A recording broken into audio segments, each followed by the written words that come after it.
Hello students, today we are going to start chapter 10, that is Europe. We have completed till 8th chapter.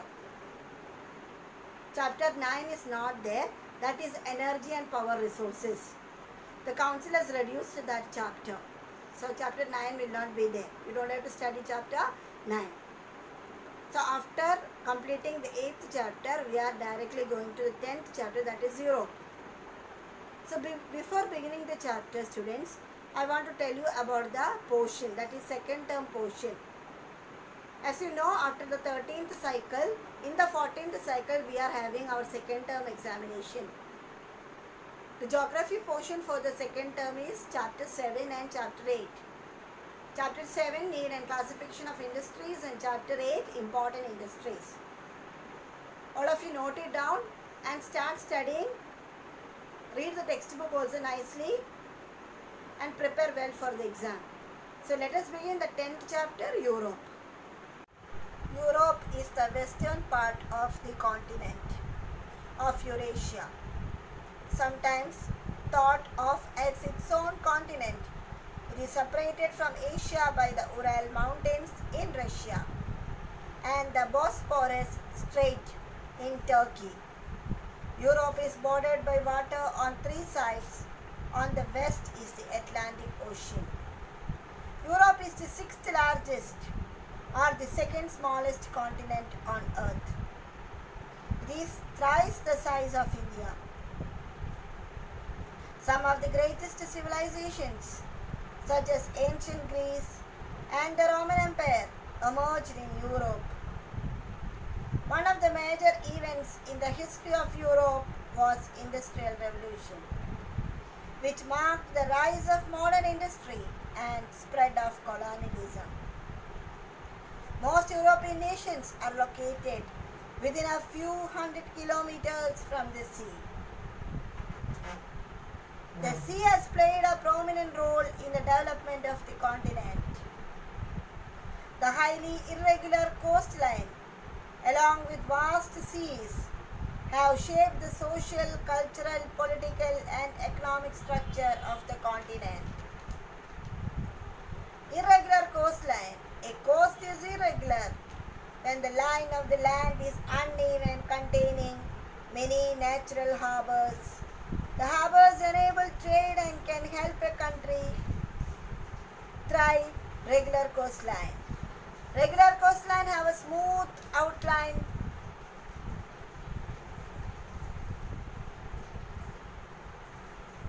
with few to no natural harbors.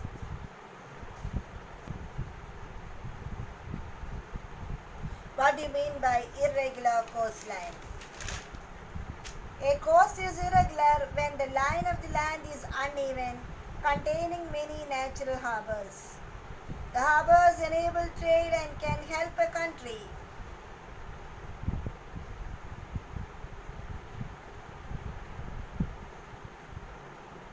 thrive. Regular coastline. Regular coastline have a smooth outline with few to no natural harbors.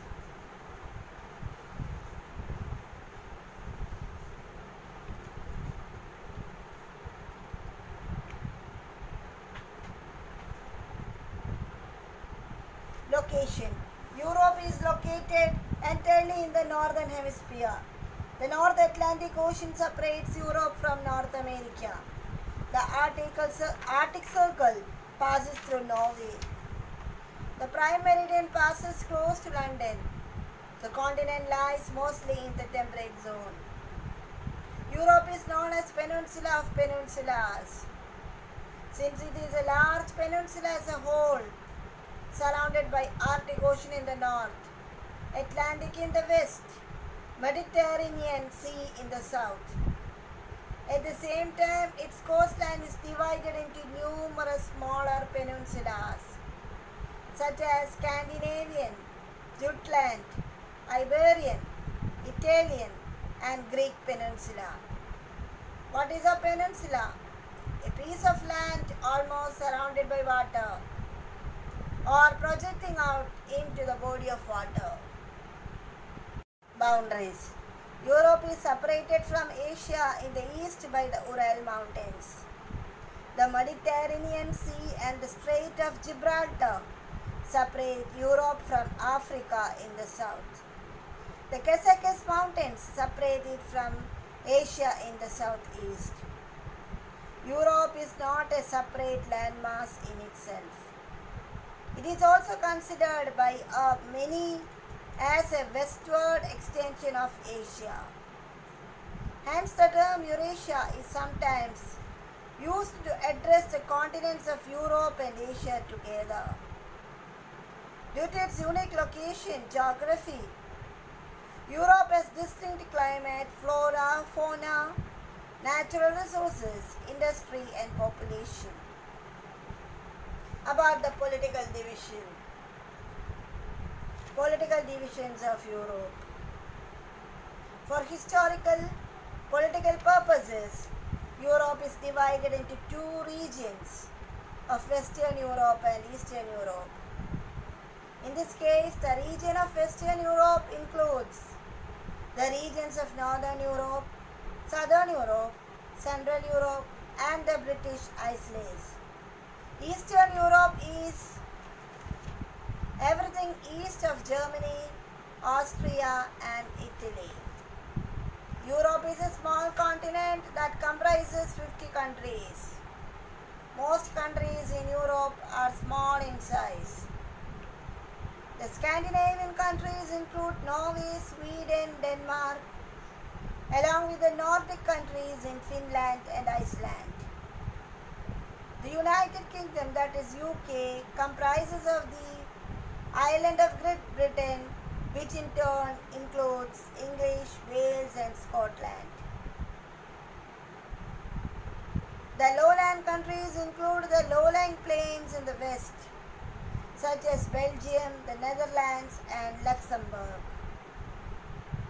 The Central European countries include Germany, Austria, Switzerland, Poland, Hungary, Slovakia. The Mediterranean countries are also known as the Iberian countries and include Spain and Portugal. Greece, Albania, Macedonia, Romania, Bulgaria and Bosnia-Herzegovina are known as the Balkan states because these nations are located in the Balkan Peninsula. In December 1991, the former USSR split into 15 independent nations. Estonia, Latvia and Lithuania are the Baltic states located along the coast of the Baltic Sea.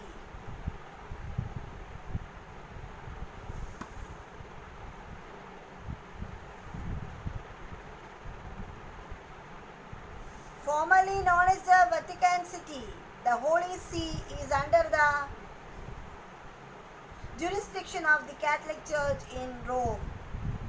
The Holy See, also called the See of Rome, is the jurisdiction of the Bishop of Rome known as Pope. It is located in the Italian peninsula and is the smallest country in Europe.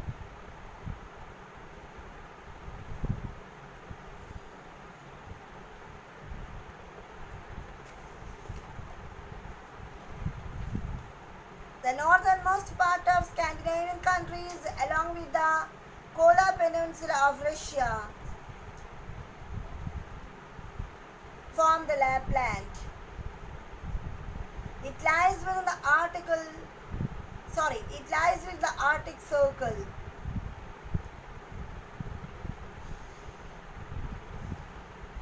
Before going to the former republics of the Union of Soviet Socialist Republic, let me explain you what are Baltic states. After the First World War, the term Baltic states came to refer to countries by the Baltic Sea that had gained independence from the Russian Empire. These included the three states, Estonia, Latvia and the Lithuania, but originally also Finland, which later became to be the grouped among the Nordic countries. Now let us come to the USSR. The The USSR include nations separated from the former Soviet Union. Russia lies partly in Europe and partly in Asia. Cyprus and Turkey also lie in Eurasia, astride Asia and Europe. There is a list of European countries. Students, just go through the list. All the country name along with the capital is given. Okay students, we are going to wind up this session. All of you to read the chapter nicely.